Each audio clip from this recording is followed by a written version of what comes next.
Bismillahirrahmanirrahim. Assalamualaikum warahmatullahi wabarakatuh. Innal hamdalillah nahmaduhu wa nasta'inuhu wa nastaghfiruh wa na'udzubillahi min syururi anfusina wa min sayyiati a'malina may yahdihillahu fala mudhillalah wa may yudlil fala hadiyalah.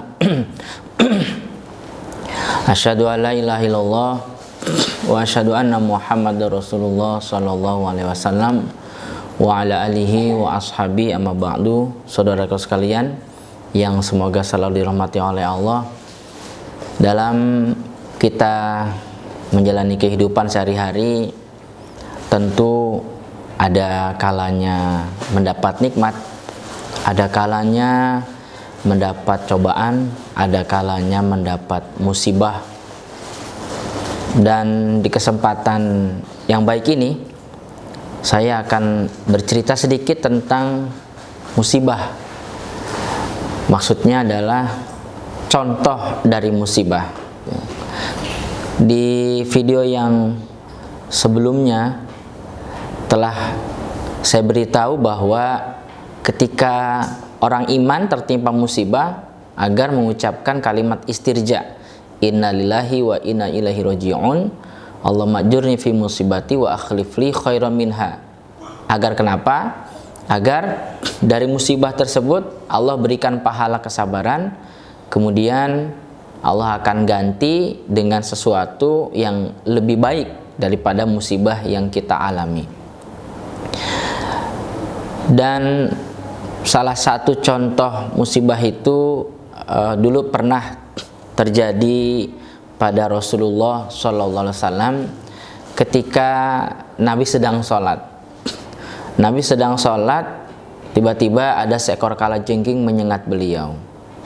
Dalam hadis Tabrani, sahabat Ali menceritakan, ladagot an-nabiyya sallallahu alaihi wasallam aqrabun. Jadi ada aqrab atau kalajengking menyengat Nabi. Wa huwa yusolli, Nabi sedang sholat. Falamma faragha qan, ketika Nabi telah selesai dari sholatnya, Nabi berkata, la'anallahul aqraba, semoga Allah melaknat kalajengking. Itu kata Nabi. La tada'u musalliyan wala ghairahu, kalajengking ini nyengat gak lihat-lihat. Orang lagi sholat main disengat aja. Orang sholat, orang yang tidak sholat main sengat aja kalajengking ini. Semoga Allah melaknat kalajengking. Kemudian sumada'a bima'in wa milhin, lalu Nabi minta untuk dibawakan air yang sudah dicampur dengan garam. Air campur dengan garam. Kemudian waja'ala yamsahu 'alaiha, kemudian Nabi mengusap yang bekas sengatan itu dengan menggunakan air yang sudah dicampur dengan garam itu. Jadi umpama kenanya di kaki, ditumpahin itu air yang sudah dicampur garam sedikit, kemudian diusap. Kemudian wa yaqra'u, dan Nabi membaca biqul ya ayyuhal kafirun wa qul a'udzu birabbil falaq wa qul a'udzu birabbin nas. Lalu Nabi membaca surat Al-Kafirun, kemudian surat Mu'awizatain, yaitu Al-Falaq dan An-Nas. A'udzubillahi minasyaitonirrajim. Bismillahirrahmanirrahim. Qul ya ayyuhal kafirun, sampai selesai. Kemudian lanjut bismillah Al-Falaq, lanjut bismillah surat An-Nas. Jadi sambil diusapnya itu ini sambil baca, ya sambil baca. Nah, dari hadis tersebut saudara sekalian, menjadi ilmu buat kita bahwa ketika kita disengat oleh binatang berat yang berbisa, yang ada racunnya, nggak hanya kalajengking ya, mungkin binatang yang lain, ular mungkin atau mungkin kelabang yang berbahaya dan lain sebagainya, tetap tenang. Jadi kita tidak boleh panik. Pertama, kemudian kita ucapkan istirja dulu ya. Begitu tersengat, jangan ucapkan kalimat negatif ya. Hati-hati nih. Kadang-kadang refleks karena terbiasa mungkin mengucapkan kalimat negatif, akhirnya malah malah mengucapkan kalimat yang tidak ada keuntungannya bagi dia. Jadi begitu tersengat langsung innalillahi wa inna ilaihi rajiun, Allahumma ajurni fi musibati wa akhlif li khairan minha. Kemudian segera mengambil air, diberikan garam, lalu dituangkan sedikit ke lukanya yang bekas sengatan itu, seraya kita membaca surat Al-Kafirun, kemudian Al-Falaq dan An-Nas. Kalau dilihat ya, nih insya Allah sembuh, Allah kodarkan insya Allah sembuh. Kalau dilihat dari penelitian tahun 2003 itu ada ilmuwan Jepang namanya Dr. Masaru Emoto. Beliau bikin suatu penelitian terhadap air. Di ngelihat karakteristik air ini kok beliau lihat berubah-berubah dengan menggunakan alat khusus. Ternyata air itu bisa membentuk kristal-kristal tergantung dari suasana hati orang-orang di sekitarnya, atau tergantung dari apa yang diberikan kepada air tersebut berupa kata atau kalimat. Ketika air diucapkan kalimat-kalimat atau kata-kata yang negatif, ternyata air itu dilihat dengan alat yang memang sudah dirancang khusus untuk melihatnya, terlihat bentuk kristal air itu kristal yang buruk, mengkristal buruk. Jadi umpama diucapkan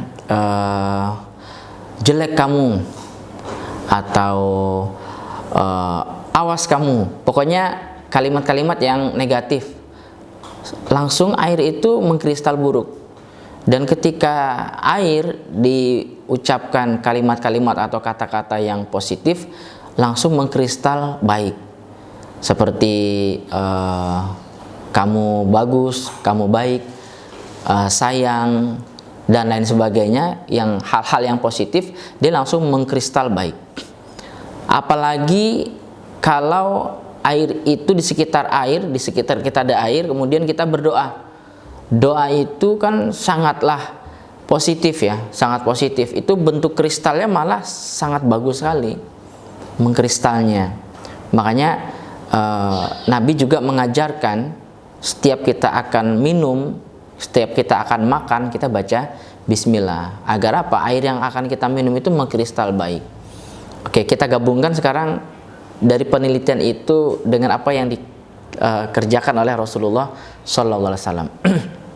Bahwa ketika Nabi memberikan garam, bahwa garam itu memang dipercaya bisa membantu menetralisir racun.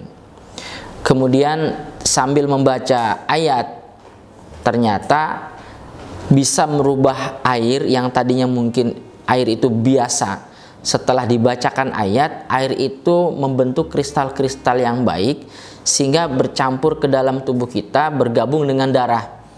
Darah kita ini kan cair ya, cair.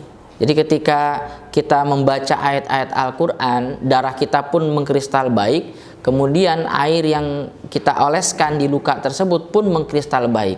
Jadi sangat membantu sekali untuk kesembuhan luka. Tapi sebenarnya ya, kalau kita lihat dari penelitian Dr. Masaru Emoto dan yang dikerjakan oleh Rasulullah SAW, itu bahkan bukan hanya untuk luka luar, termasuk untuk luka dalam. Tubuh kita ini kan 80% terdiri dari air ya, kurang lebih 80% terdiri dari air, ya darah dan lain sebagainya. Nah, ketika kita merasakan sakit di dalam tubuh, kemudian kita meminum air yang air itu sebelumnya kita berikan bacaan-bacaan ayat-ayat Al-Quran atau doa-doa, maka mengkristalnya itu sangat luar biasa baiknya. Kemudian kita baca bismillah, minum, nah bercampur dengan cairan yang ada dalam tubuh kita, maka sangat membantu untuk proses kesembuhan penyakit yang ada dalam tubuh kita. Apalagi keadaan tubuh kita ini sebenarnya sehat-sehat saja ya, sehat-sehat saja. Tapi kemudian kita bisa melakukan terapi dengan air. terapi tubuh untuk jaga kesehatan dengan menggunakan air. Bagi Anda yang muslim, yang rajin berzikir, rajin baca Al-Quran, saya sarankan ketika Anda berzikir, letakkanlah air di samping Anda. Ketika Anda baca Quran, letakkanlah air di samping Anda. Setelah selesai Anda berzikir, setelah Anda selesai baca Al-Quran, ataupun Anda sholat, letakkan air di samping Anda, kemudian Anda minum. Kalau sehari 5 kali kita mengerjakan itu, karena kita sholat 5 waktu kan, ya 5 kali Anda kerjakan itu, insya Allah tubuh kita akan lebih sehat, tubuh Anda akan lebih prima. Apalagi juga Anda praktekkan di sholat-sholat sunnah, wah itu lebih banyak lagi. Berarti kita menjaga kesehatan tubuh itu lebih maksimal lagi, insya Allah, dengan air yang Allah ciptakan, yang ternyata sebenarnya bisa kita rubah dengan izin Allah, bisa menjadi obat bagi tubuh kita. Mungkin ada sakit, atau menjaga kesehatan tubuh agar tubuh kita selalu prima. Demikian saudaraku, mudah-mudahan video yang pendek ini bisa bermanfaat untuk kita, baik itu ketika kita tertimpa musibah dari sengatan binatang yang fasik, ataupun untuk menjaga kesehatan kita. Semoga bermanfaat. Assalamualaikum warahmatullahi wabarakatuh.